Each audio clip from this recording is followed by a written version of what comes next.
2026-27 অর্থ বছরের যে বাজেটের আকার ধরা হয়েছে সেটি হচ্ছে 9,38,000 কোটি টাকা, যার বিপরীতে আয় ধরা হয়েছে, রাজস্ব আয় ধরা হয়েছে 6,95,000 কোটি টাকা। মাননীয় স্পিকার, দেশের বর্তমান বাস্তবতা হলো আমাদের সম্পদের সীমাবদ্ধতা রয়েছে, আমরা যত বড় বড় যাই কথা বলি না কেন। সুতরাং আমরা যদি অর্থনৈতিক যে চাকা সেটিকে যদি বেগবান রাখতে হয় তাহলে অবশ্যই মাননীয় স্পিকার আমাদের বিনিয়োগ এবং বিনিয়োগ প্রয়োজন, এবং এজন্যই আমরা বিনিয়োগ নির্ভর অর্থনীতি গড়ার কাজ আমরা হাতে নিয়েছি, আমরা উদ্যোগ গ্রহণ করেছি ইনভেস্টমেন্ট। এবং এই উদ্দেশ্যে মাননীয় স্পিকার আমরা বাজেটে উন্নয়ন ব্যয়ের অংশ সামনের অর্থ বছরের জন্য 50%-এরও বেশি বৃদ্ধি করে 3,16,000 কোটি টাকায় উন্নীত করেছি মাননীয় স্পিকার।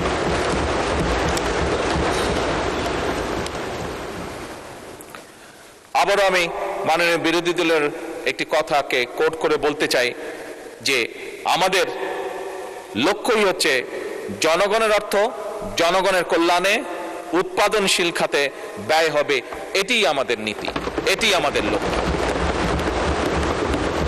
মাননীয় স্পিকার, সরকারি বিনিয়োগের ক্ষেত্রে কোন প্রকল্পে কত টাকা ব্যয় হলো সেটি আমরা সেভাবে বিবেচনায় নিতে চাই না, বরং আমাদের বিবেচনাটি হচ্ছে একটি প্রকল্পে যদি বিনিয়োগ হয় সেই বিনিয়োগ এবং উৎপাদন কি ভূমিকা রাখবে মানুষের জীবনে, জনগণের কতটা উপকারে আসবে, কি পরিমাণ কর্মসংস্থান সেটি তৈরি করবে এবং তা পরিবেশের উপরে কি প্রভাব ফেলবে, এই বিষয়গুলোই হচ্ছে আমাদের বিবেচনা প্রকল্পের। আমাদের অর্থনৈতিক কৌশল 3টি ধাপে আমরা বাস্তবায়ন করতে চাই মাননীয় স্পিকার। প্রথমটি হচ্ছে পুনরুদ্ধার, উত্তরণ ও পুনর্গঠন।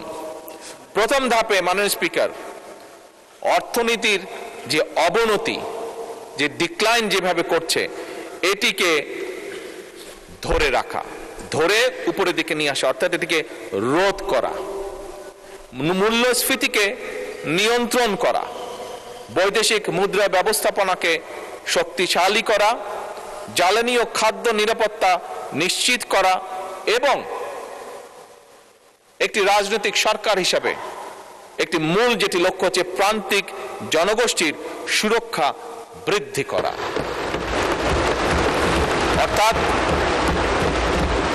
যারা আমাদেরকে ভোট দিয়ে এখানে পাঠিয়েছে তাদের জন্য কাজ করার জন্য তাদের সুরক্ষা বৃদ্ধি করা। মাননীয় স্পিকার, দ্বিতীয় ধাপে আমরা চাই রাজস্ব সংস্কার, ব্যাংকিং খাতের পুনর্গঠন, বিনিয়োগ পরিবেশের উন্নয়ন, রফতানি বহুমুখীকরণ এবং অবশ্যই কর্মসংস্থান সম্প্রসারণ করা।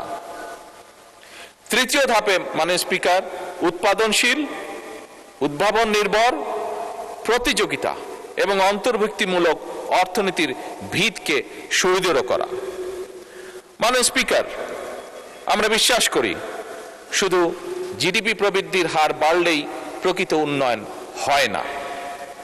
উন্নয়ন তখনই হয়, একজন মানুষ হিসেবে, একজন রাজনীতিবিদ হিসেবে আমি উন্নয়নকে তখনই বুঝি যখন সাধারণ মানুষের ঘরে স্বস্তি আসে, যখন জনগোষ্ঠীর, বিশেষ করে দরিদ্র জনগোষ্ঠীর সামাজিক সুরক্ষা নিশ্চিত হয়, যখন তরুণরা তাদের যোগ্যতা অনুযায়ী কর্মে নিযুক্ত হয়, যখন কৃষক ভাইটি তার পরিশ্রমের ন্যায্য মূল্য পায়, অর্থাৎ তার যে প্রোডাক্ট সেটির ন্যায্য মূল্য পায়, যখন উদ্যোক্তারা, যেটি মাননীয় বিরোধী দলের নেতাও তার বক্তব্যে কিছুটা উল্লেখ করেছেন, যখন কোন ইনভেস্টর বা উদ্যোক্তা কোন রকম হয়রানি ছাড়া ব্যবসা শুরু করতে পারেন, ব্যবসা করতে পারেন এবং পরিচালনা করতে পারেন, এবং আমানতকারী তার অর্থ ফেরত পাওয়ার নিশ্চয়তা পান এবং রাষ্ট্রীয় প্রতিষ্ঠানগুলো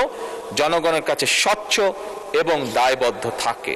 মাননীয় স্পিকার, আমি এটাকেই মনে করি অর্থবহ উন্নয়ন। আমাদের এবারের বাজেটে সেই মানবিক এবং গণতান্ত্রিক অর্থনীতির ভিত্তি নির্মাণের রূপকল্প। মাননীয় স্পিকার, স্বাভাবিকভাবেই অর্থনীতি একটি সিরিয়াস ম্যাটার। আমরা সেই জন্য পরিকল্পনা গ্রহণ করে পরিকল্পনার মাধ্যমে আমরা এগোতে চাই এবং সেজন্যই আমরা এমন একটা অর্থনৈতিক ব্যবস্থা বা অর্থনীতি গড়ে তুলতে চাই যেখানে মাননীয় স্পিকার ঋণ নয়, উৎপাদন হবে বিনিয়োগ নির্ভর, কাগজে প্রবৃদ্ধি নয় বরং কর্মসংস্থান এবং জনগণের জীবনযাত্রার মান হবে উন্নয়নের বড় সূচক। মাননীয় স্পিকার, বাংলাদেশ, যে বাংলাদেশকে নিয়ে আমরা অনেক কিছু ভাবি, অনেক চিন্তা করি, এমন একটি বাংলাদেশকে আমরা গড়তে চাই, এমন একটি বাংলাদেশকে আমরা গড়ে তুলতে চাই যেখানে আমাদের তরুণ তরুণরা তারা চাকরির জন্য বছরের পর বছর অপেক্ষা করবে না, বরং তার মেধা, দক্ষতা এবং উদ্যোক্তা দিয়ে তার যে উদ্যমী যে শক্তিটি আছে সেটি দিয়ে নিজেই নিজের কর্মসংস্থান সৃষ্টি করতে পারবে। এবং মাননীয় স্পিকার,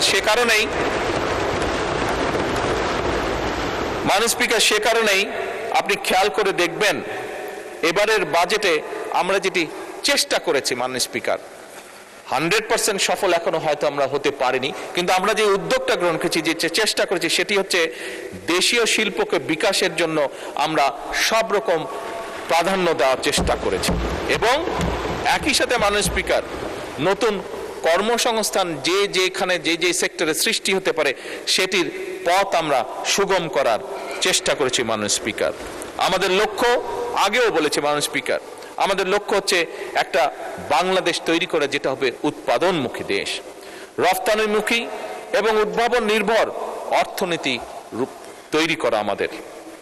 এবং এ কারণেই কিন্তু মাননীয় স্পিকার, এখানেও আমি বলেছি, আমাদের শিল্পমন্ত্রী ওনার একটি বক্তব্যে কয়েকদিন আগে বলেছেন, আমরা যে সকল বাস্তবায়নের জন্য এই অর্থনীতির যে গতি চাকা এটিকে বেগবান করার জন্য মাননীয় স্পিকার আমরা বন্ধ এবং রুগ্ন যে শিল্প কারখানাগুলো আছে সেগুলো চালু করার বিভিন্ন রকম উদ্যোগ আমরা গ্রহণ করেছি। মাননীয় স্পিকার,